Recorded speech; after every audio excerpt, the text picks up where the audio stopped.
Hey, babe, you remember that Wayne Gretzky rookie card that is at auction right now? Uh-huh. Yeah, well, they say it might fetch $1 million. What are we going to do with all that money? I'm sorry, what? What do you mean it's your money?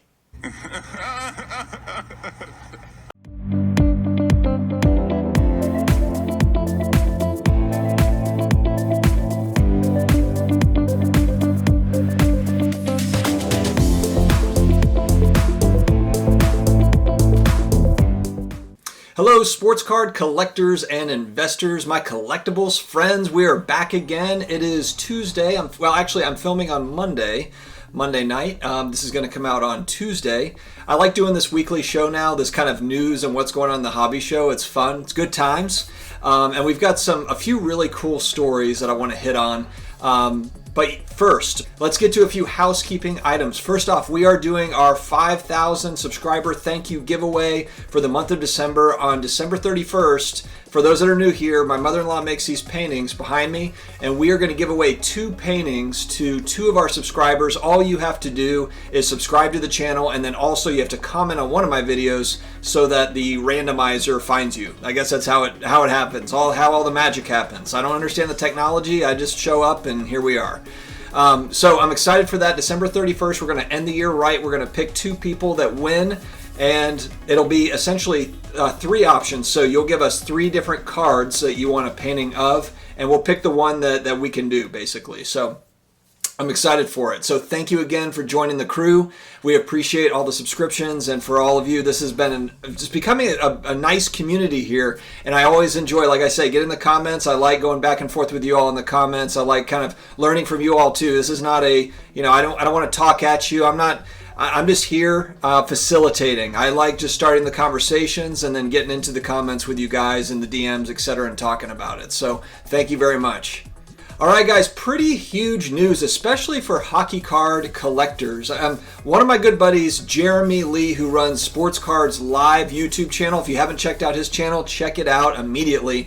He has a lot of great interviews on his channel. Huge hobby people. He had just recently on Brian Gray, who's the CEO of Leaf. And that was a great discussion because Jeremy's a longtime hobbyist, 30 plus years. And then Brian, of course, is CEO of Leaf. He owns a manufacturer, and then he's also just been in the industry for a long time. So got a lot of great insights on a bunch of different topics within the hobby. So Sportscards Live is the channel to check out there, Jeremy.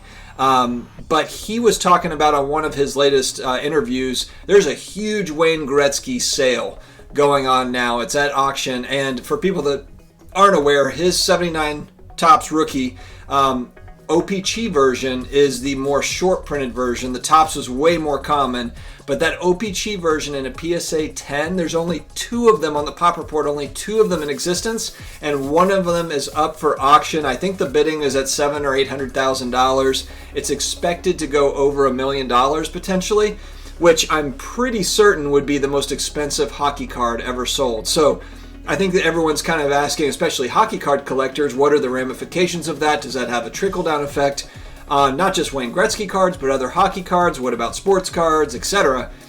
So it's an absolutely monster sale, but it's one that I'm excited about. I didn't know this, actually. So Sports Collectors Daily had a great article about it, but the actual picture that was taken is when Wayne Gretzky, obviously he's a rookie. It's from November 9th, 1978, and he's playing against Gordie Howe, who at that point was 50 years old. 50. It's unbelievable. Those guys, you talk about toughness, 70s hockey players. I mean, goodness, that's just unbelievable. So that's a really fun card I'm going to watch. There's also, I think, a big Jordan rookie card that's out for sale this week on auction that I'm also paying attention to. Those high dollar sales are fun to watch. So if you have, I think it's with Heritage, but check it out, definitely. It's a 79 OPC Wayne Gretzky rookie card, PSA 10. There's only 2 of them in existence so far anyway. But yeah, that's a huge, huge card. All right, in sports memorabilia news, this is actually really fun to talk about. This is kind of a cool thing that's coming out, and I'm not a big, I don't have like signed jerseys or or helmets or any of that stuff. But I think not that I don't want it. It's just some of the money this stuff goes for. It's high dollar stuff. I mean, sports memorabilia has gotten to be some big dollar stuff, especially for game worn and important for important sporting events, etc.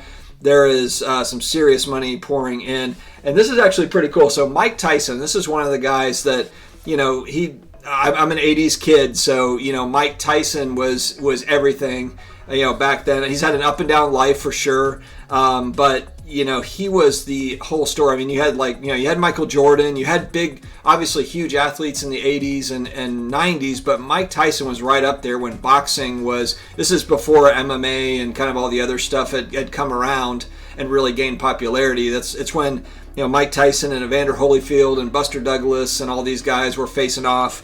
And, you know, what he's doing now, so he has signed 58 specially made gold-colored gloves and 58 pairs of boxing shorts, and he's written inscriptions on them, which I think is kind of hilarious, but kind of awesome at the same time, just for the history of it. The one that he wrote for his Buster Douglas fight, where he famously lost, and Buster Douglas was a massive underdog, and he wrote on I think it's on the trunks, he wrote, "I wish I took this fight more seriously," and signed it.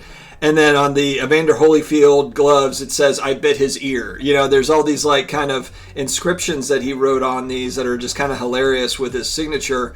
But I don't know. I think that would be a really cool thing to post in my house or something. I mean, I don't know where, you know, the man cave type thing. It'd be kind of cool to have it in here, I guess, in the studio. But I saw that and I was like, that's something that's really unique, you know. And the 58 gloves and stuff, it's because he was in 58 fights. So for every fight, he's written an inscription for each one in the glove, you know, and on the boxing trunks. I'll put some pictures up to show you kind of what it looks like. But I think they look pretty awesome. I don't know what they're going to sell for, but I have a feeling they're going to sell for a lot. Just with the high dollar sports memorabilia stuff, I can't imagine them being cheap. All right, and the last story, actually my wife sent me this story, so props to her paying attention to what's going on in sports cards, sports memorabilia. She sent me this. She was like, check this out. So anyway, it's about this law student that was laid off, essentially. The Washington Post was the one that broke the story. And it's about a law student, lost his job in July. His late father, who passed away at a young age, 55, I believe is what the article says, had old baseball cards that he had kept. And so this is kind of one of those where you find treasure. And usually the funny thing about these stories is, like, typically there's nothing to find. I mean, for every one of these stories, there's a million of the, you know, junk wax era stuff. But these are kind of cool. But, you know, so these types of stories are somewhat rare. But what's even more cool is kind of what he found, and it's something that's different. It's something that's different than what you would think. It's not a box of Honus Wagner stuff or whatever that people find, crazy stuff, Babe Ruth rookie cards. No, he found a box that had unopened 1974 Topps rack packs for baseball cards. And, you know, big names like Mike Schmidt are in there, you know. And he went and kind of did, you know, he went and dug around. I think he went to like a card shop or something and asked them, and they were like, nah, no one's really, or they said like, that wasn't a great year for Topps or something like that. Probably trying to get it for like nothing, I'm assuming. But, you know, so anyway, he goes to like an auction house to take a look at it, and he has 23 rack packs. And I guess this other auction house had sold 19 rack packs for $20,400 recently. So they have 23 rack packs. They have it up for auction now, and I think it's already at $17,000 or something like that. But I thought the one thing that was really kind of funny, I don't know why I thought this was funny. This is maybe just my dark humor or whatever. But in the article, the kid, he's 30. This guy, he's 30. The law student that's selling these now. And in the article, he says, "My dad told me, don't open them and don't get rid of them." And what's happening? He's getting rid of them. Now, obviously, he wants to pay off some student loans, and he's doing some other things with it. But let that be a lesson to you guys, that if something ever happens to you, don't think that your family is not going to go rush off to eBay and sell all that stuff. It's just, where's the loyalty? I'm kidding, guys. Actually, I do hope that if something happens to me, that my family is able to get something out of my collection. But I just thought that was kind of funny, because it's like his dad said don't get rid of it, and he's like, all right, let's get rid of it. Anyway, But hey, guys, thank you very much for joining. I love doing the weekly hobby news stuff. Let me know what you think about anything hobby wide. I'd like to learn from you all too. If there's some cool story that you heard of, let me know about it. Let's talk it up in the comments. Please subscribe. Like I said, get in on the giveaway. That's going to be at the end of the month.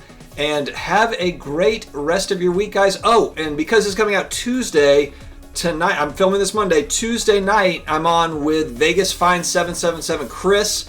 We're going to be on at 9 o'clock Eastern. So keep a lookout for us, guys. Have a great day. We'll talk to you later.